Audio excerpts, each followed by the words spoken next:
Welcome to the deep dive, where we really get into the heart of complex topics to find those surprising truths. Today, we're setting off on a really fascinating journey, one that asks you to think about something profound, maybe even unexpected. How ancient wisdom and practices, the kind often wrapped up in a bit of mystery, maybe even misunderstanding, are still shaping our modern world in ways that might genuinely catch you off guard. I mean, think about it, so many concepts we just take for granted now, right? From the huge self-help industry to the latest corporate training programs, you know, the ones meant to boost performance. They actually have these incredibly deep, often hidden historical roots. It's a bit like finding out about ancient rivers still flowing, unseen, beneath a busy modern city, quietly feeding the landscape above. That's a great analogy. And that's exactly what we're aiming to uncover today. Our deep dive is into spirituality and esotericism across cultures and modern applications. We're going to try and peel back the layers on knowledge that, for centuries, has been seen as hidden or inner. Knowledge often kept for those looking for a deeper understanding of reality, something beyond the surface level. We'll trace how these big ideas have journeyed through history, how they've changed, adapted, and yet remarkably popped up again in contemporary forms. Forms that might not even look spiritual or particularly deep at first glance. And to guide us through this intricate web of thought and practice, we've gathered a really fascinating stack of sources. We've got foundational academic definitions, the kind you find in places like Britannica and Wikipedia, just to give us a solid shared starting point. We'll also pull in insights from people thinking about wellness today, like the Global Wellness Institute. And to bring the human side to life, we've looked into specific figures and movements using reputable encyclopedias and specialized blogs too. And really importantly, we'll include some critical takes, different perspectives from articles you might find on platforms like Medium. It gives us a richer, more rounded picture of this complex subject. Absolutely. Our mission for you today is pretty clear. We want to help you untangle the definitions. These terms get confused all the time. We want you to grasp the historical context, meet some of the key figures who shaped these traditions, and, maybe most importantly, spot those often invisible threads connecting ancient spiritual and esoteric traditions to the things we see today. The seemingly secular, sometimes very commercialized wellness trends, and even business practices. The goal, like always, is to give you that shortcut to being genuinely well-informed on this captivating, sometimes confusing subject, hopefully leaving you with a richer grasp of the currents shaping how we think and live. So, ready to jump in? Definitely. Let's start by laying some groundwork, because the terms we're using, spirituality, esotericism, mysticism, they get thrown around a lot, often interchangeably, and that just leads to confusion, doesn't it? But our sources really help us draw some lines. So first up, spirituality. It's a word everyone uses, but what does it really mean in this context we're exploring? Yeah, great place to start. Spirituality really, at its core, it often points to a deeply personal search, a search for meaning, for purpose. It's about an individual's unique connection to something larger than themselves. That could be, an interconnected universe, maybe a divine presence, or just a profound sense of unity with everything. Our sources, including those broad academic definitions, really stress that it's about an inner, subjective experience, less about outward ritual, more about inward feeling or revelation. Right, so it's your experience, your personal journey. And that brings up a really key distinction, especially now. How does this personal search relate to, or maybe differ from, organized religion? That's exactly where the modern nuance often lies. Spirituality can definitely exist inside a religious framework, no question. But the way many people understand it today, and our sources back this up, is often as distinct from those formalized religious institutions. The ones with specific dogmas, rituals, sometimes quite rigid structures. The emphasis for many now is on the individual's subjective experience, their personal quest, often prioritizing intuition, direct feeling, over sticking to a specific creed or bowing to institutional authority. It's really about how you connect, how you find meaning, sometimes completely outside traditional religious structures, but still feeling profoundly spiritual. That makes a lot of sense. And it's not just a recent Western thing either, is it? This personal search for meaning feels, well, human, universal. Precisely. That impulse towards spirituality, it seems to be a universal human drive. We see it across cultures, going back millennia. Our sources touch on this when they mention indigenous religions. There, the connection to the sacred, the search for meaning, it's deeply woven into everyday life, often through practices tied very closely to nature, to the community. It's a powerful reminder that this human search for purpose and connection is ancient, it's varied, and it's fundamentally part of being human everywhere. So while the word spirituality might feel quite modern, the impulse behind it, That's timeless. Wow, that's a powerful thought. This quest isn't some modern fad, it's fundamental. Okay, but now let's move to a term that can feel a bit more, well, a bit more obscure, esotericism. It kind of conjures images of secret societies, ancient dusty books, and there's a reason for that, isn't there? Oh, definitely. Esotericism, as sources like Britannica and Wikipedia define it, refers to a whole category of thought and practice. And it's traditionally associated with hidden or inner knowledge. Unlike public religious practices, this knowledge was historically often kept for an initiated me. Few people considered ready to grasp deeper truths. It's about chasing a more profound, maybe layered understanding of reality that isn't immediately obvious, not just through the senses or everyday learning. The word itself, esoteric, comes from Greek, meaning inner or belonging to an inner circle. That tells you a lot right there. Okay, so it's not just about what you believe, but about getting this deeper, maybe hidden layer of understanding reality. What are its key features then? What's the aim? You've hit a crucial point. One defining thing is its internal focus. You can contrast that pretty sharply with exoteric outward religious forms. Exoteric religion often focuses on public worship, community rituals, shared beliefs. Esotericism, it puts the emphasis squarely on inner spiritual experience and personal transformation. A primary goal, really an overarching aim of many esoteric practices, is exactly that, personal transformation, leading to enlightenment or gnosis, a kind of intuitive knowing, or just a fundamental shift in how you see and experience everything. It's less about following external rules, more about deep internal change. And historically, yeah, this contributed to its sort of elite feel. This knowledge wasn't just handed out, it was typically accessible only to an inner circle. That set it apart from general public beliefs. It often needed real dedication, maybe years of study, guidance, sometimes initiation. It was a path for committed seekers, not casual observers. And this isn't just some vague, ancient global thing either. Our sources specifically mention Western esotericism as this distinct, really influential stream. What falls under that umbrella, and why is it considered so significant, even if overlooked? Right, Western esotericism is a specific collection of traditions that have had a huge, though often unacknowledged, impact on Western thought. We're talking about schools like Hermeticism, which looks back to ancient Greco-Egyptian wisdom, texts linked to Hermes Trismegistus. It often seeks to understand the connection between humanity and the cosmos through inner knowledge, maybe even a kind of sympathetic magic. Then you have Kabbalah, the mystical tradition within Judaism, exploring the hidden symbolic meanings in Scripture and creation itself, aiming to grasp the nature of God and the universe through really intricate symbolic systems. And of course, alchemy. People think lead to gold, right? But it was often a powerful symbol for spiritual transformation, purifying the base human self into spiritual gold or enlightenment. It was a mix of philosophy, early chemistry, and mysticism. These traditions, even though they got dismissed later, sometimes as just fringe or superstitious, were actually fundamental to a lot of philosophy and even early science for centuries. They embodied that search for hidden knowledge and inner change. That's a fascinating point about their hidden influence. Okay, so we have spirituality, that broad personal search, esotericism, the hidden inner knowledge, often aiming for transformation. Now, where does mysticism fit in this picture? Because those two terms, mysticism and esotericism, they often get used as if they mean the same thing. But our sources help us sharpen that distinction, which feels important. They really do. Wikipedia defines mysticism as a specific type of esotericism. It's characterized by the pursuit of direct, immediate experience of the divine or ultimate reality or spiritual truth. Think of it as knowing through direct experience, not just intellectual understanding or following dogma. It's about a profound, unmediated personal encounter with the ultimate what is. It often involves altered states of consciousness where the person feels this deep union with something beyond themselves, like the boundaries just dissolve between me and everything else. Okay, let me make sure I'm getting this right. Are there gray areas? Where does the line blur between mysticism and other kinds of esotericism based on what we've seen? How do we separate them but see the overlap? That's a really good question, and it's key. While all mysticism is definitely esoteric, it's pursuing hidden knowledge.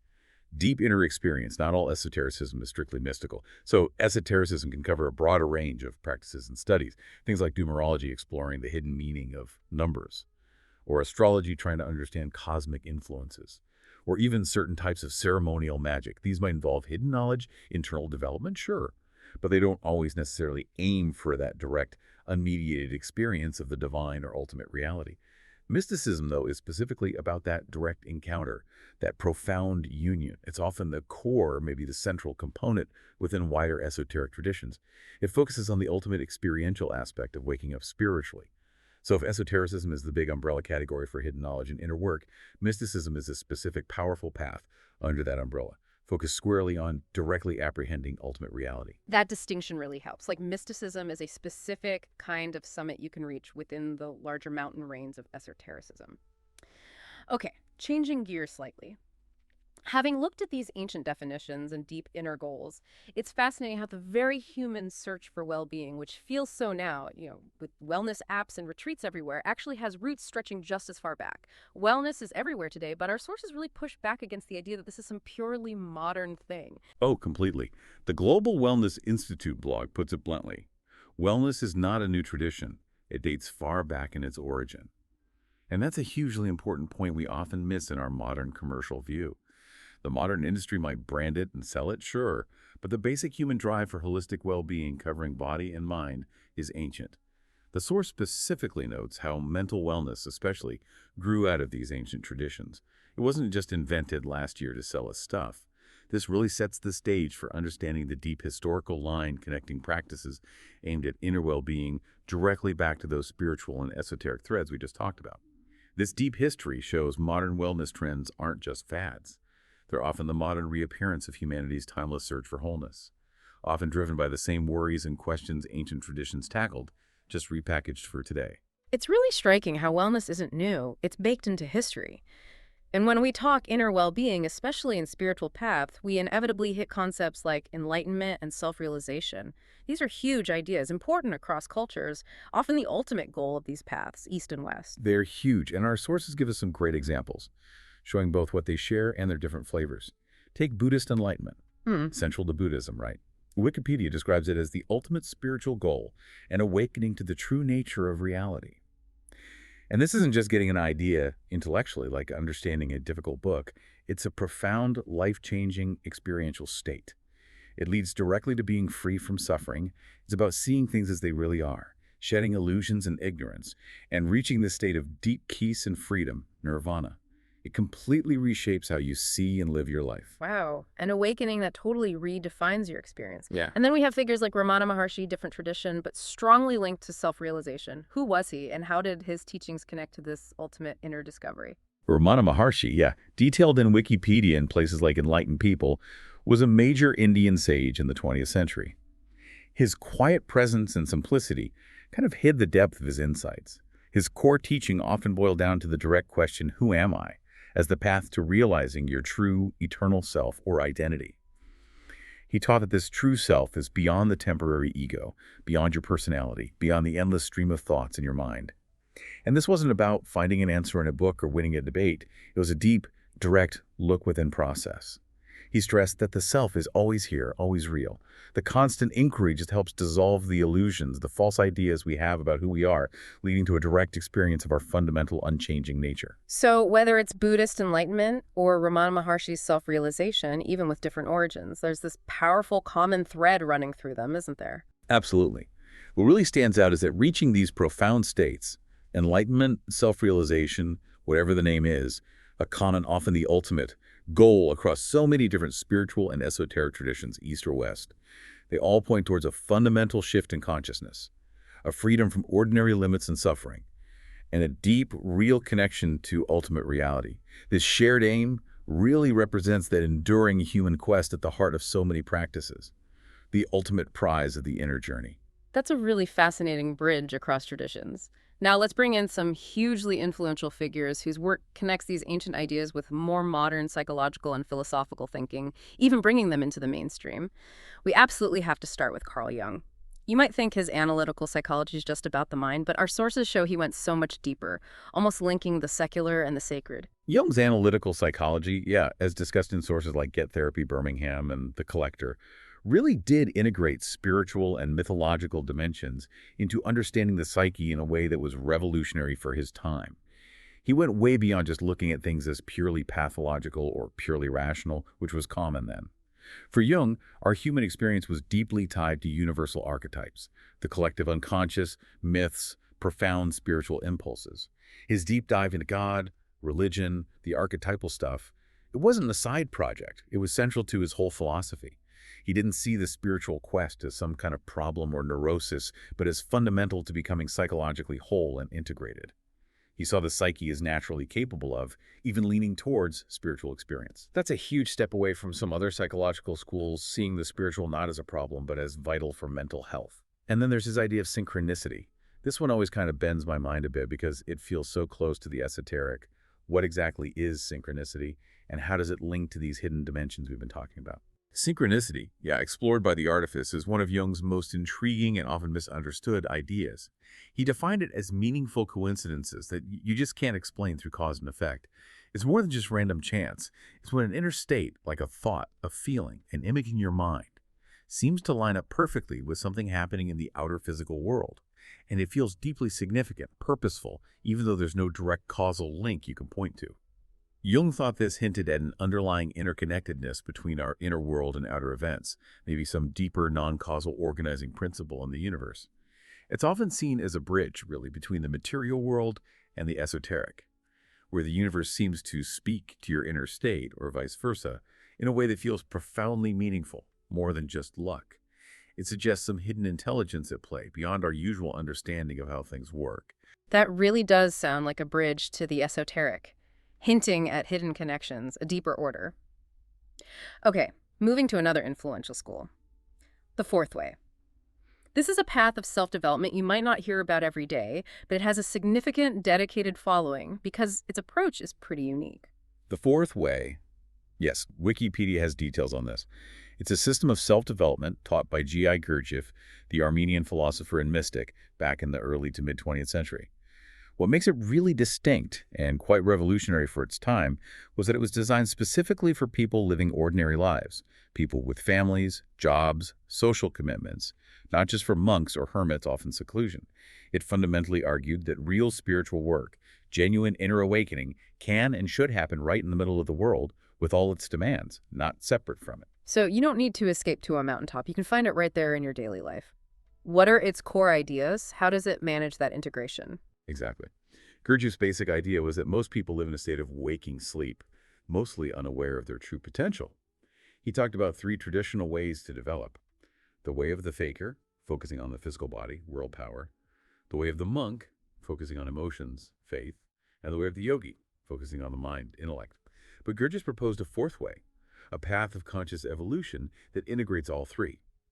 It's a unified, simultaneous approach to inner work. The goal is harmonious development, waking up, recognizing that a person isn't just mind, or just body, or just emotion, but all three centers together. And real awakening means working on all of them, balanced at the same time. It's a very practical path, demanding self-discipline.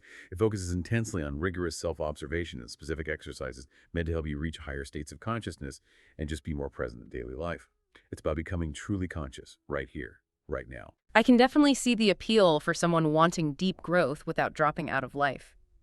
Now, let's talk about a contemporary figure whose teachings have brought some of these ideas, presence, awareness, to a massive mainstream audience. Eckhart Tolle. Many of you listening probably know his name or his bestseller, The Power of Now. Eckhart Tolle, Wikipedia highlights him as a hugely recognized contemporary spiritual teacher. His work has reached millions. The Power of Now and A New Earth, too, they were massive hits, resonating globally.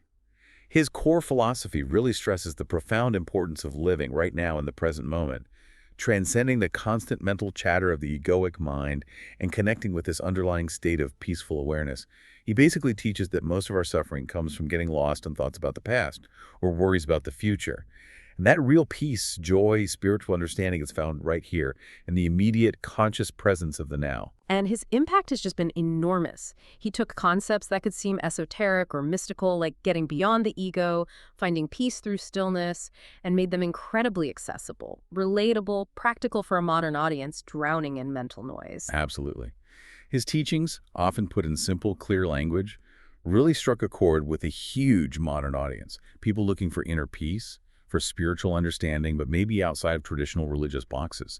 He's a powerful example of how ancient principles, kind of rephrased and presented in the contemporary, non-dogmatic style, can deeply influence how people approach their inner lives, their relationships, their daily grind today.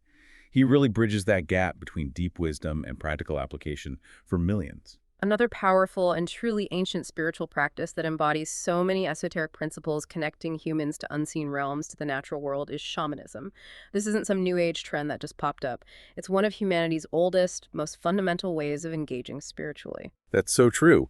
Sources like Alchemessence, the Canadian Encyclopedia, insights from the USDA Forest Service, they all point out that shamanism is an ancient spiritual practice found in indigenous cultures all over the world. It represents one of the earliest, most foundational forms of spiritual engagement we know of, predating organized religion in many places.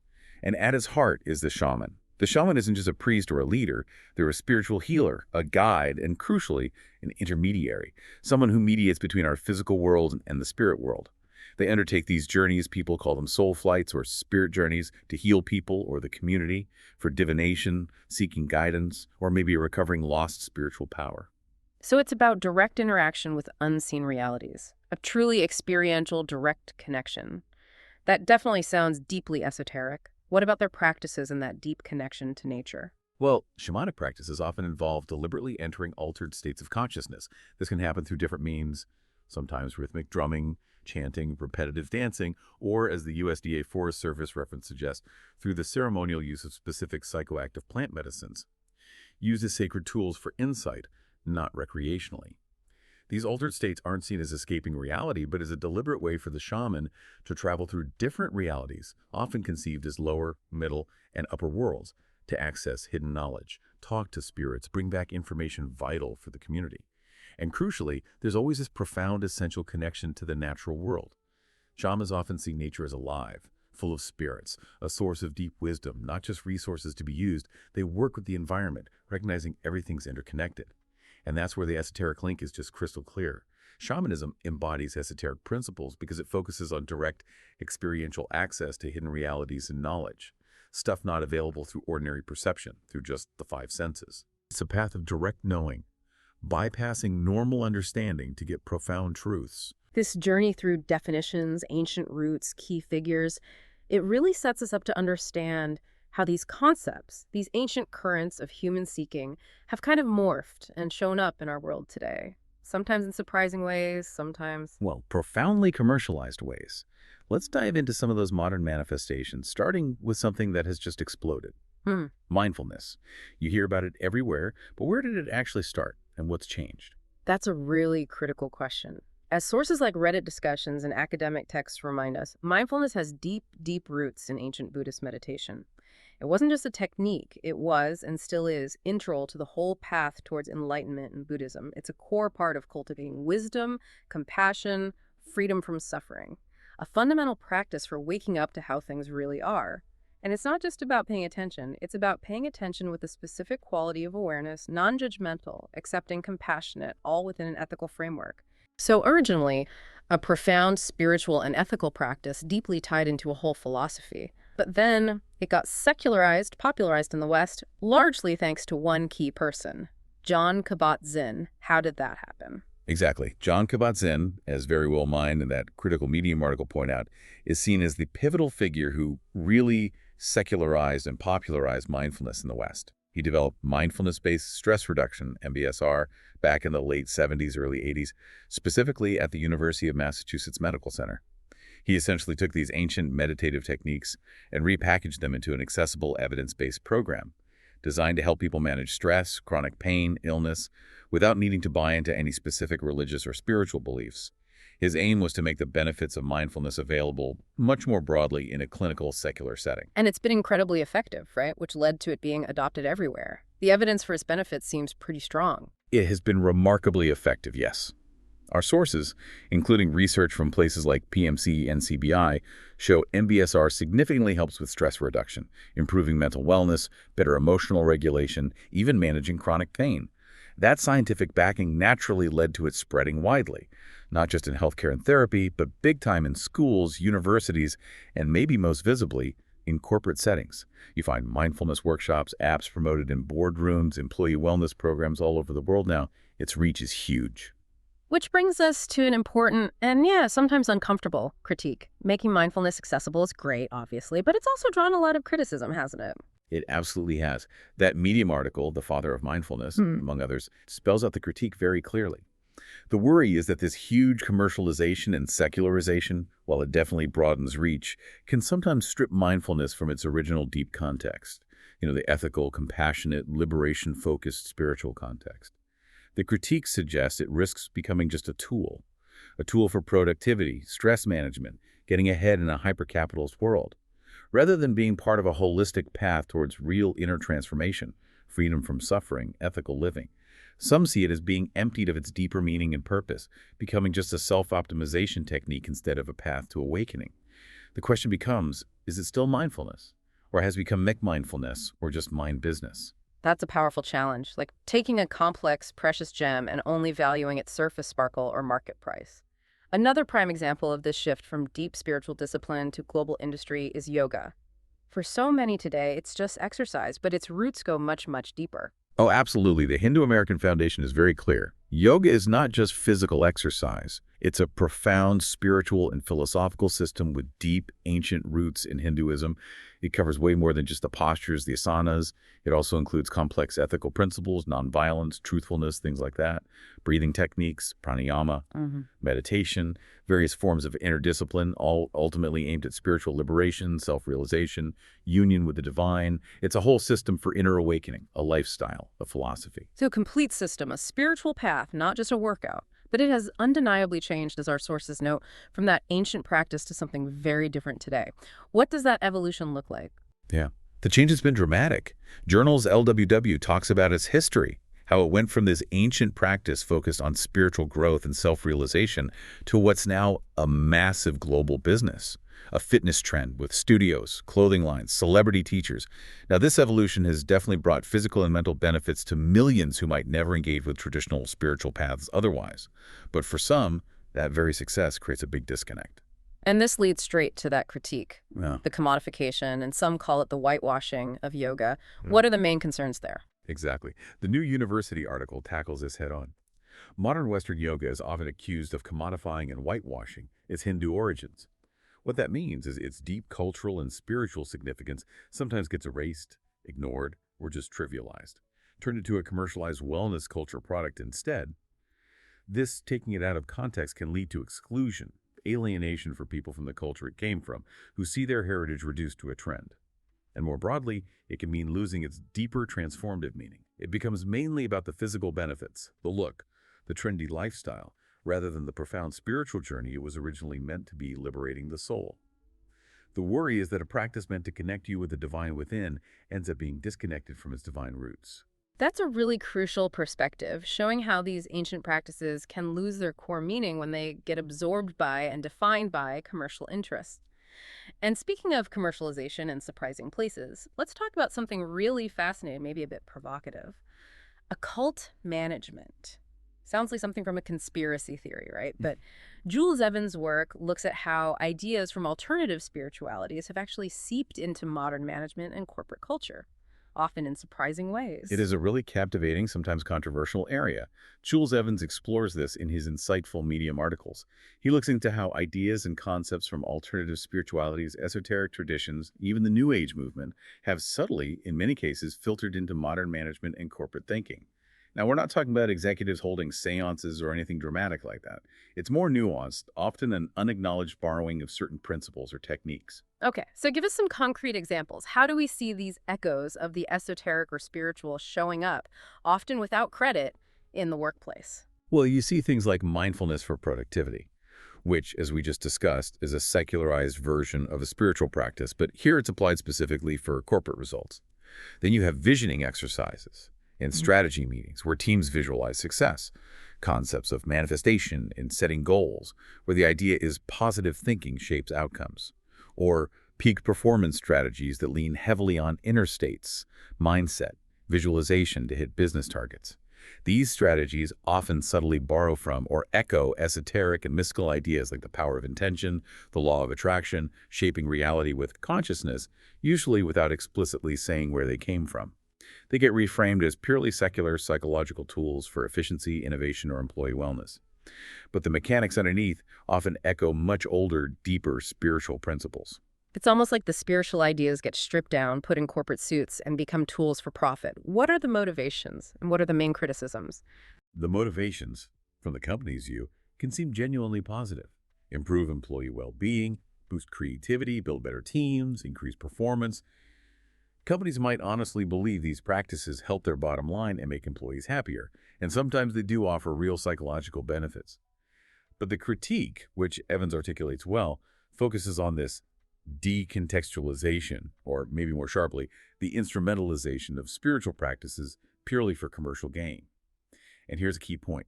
It raises big questions about authenticity and ethics. Is it really about inner transformation for the person's own sake, or just a means to a corporate end? The concern is these profound practices get reduced to hacks or tools, losing their depth and ethical foundation when used just instrumentally in a business setting. It's where the line between genuine personal growth and, well, corporate manipulation can get really blurry, often without employees even knowing the deeper origins of the techniques they're being asked to use. What an incredible journey we've been on today, diving into a topic that really spans millennia, crosses countless cultures. We've explored the definitions of spirituality, esotericism, mysticism, carefully separating them, tracing their history back to ancient traditions. We looked at key figures like Jung, Gurdjieff, Eckhart Tolle, who brought these ideas into new light, and ancient practices like shamanism, seeing how they embody that direct access to hidden knowledge. And finally, we connected these deep, ancient roots to how they show up today, varied, often very commercialized, from mindfulness apps everywhere to the surprising way spiritual ideas have infiltrated corporate management. It really is a remarkable testament to the enduring human search, isn't it? This deep dive really shows how these concepts, whether we call them spiritual, esoteric, or just wellness, keep resonating so strongly with people across centuries, across cultures. It points to a fundamental, maybe innate human need for meaning, for connection to something bigger than just us, for understanding beyond the surface. It's this persistent drive for transformation that just keeps showing up in countless forms. And understanding these historical roots, these concepts, it gives such a richer, more nuanced view of so many practices and ideas you might run into in your daily life. Next time you're in a yoga class or at a corporate mindfulness session, or even just see a self-help book promising to help you manifest your dreams, you'll have a much deeper sense of where those ideas really come from, and maybe what might have been gained or perhaps lost in their modern journey. It's about seeing those enduring threads connecting us not just to now, but to all of human history and that collective search for truth.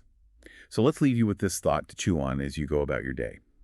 Considering humanity's persistent, diverse quest for meaning and transformation throughout history, what truly enduring human needs do all these varied paths from ancient shamanic rituals to contemporary wellness movements ultimately try to address and fulfill, in the deepest sense? Something to think about. That's a beautiful way to wrap up. Thank you for joining us on this deep dive. We hope you've gained a new perspective, maybe even a deeper understanding of those hidden currents flowing through our modern world, shaping us in ways we often don't even realize. Until next time, keep exploring.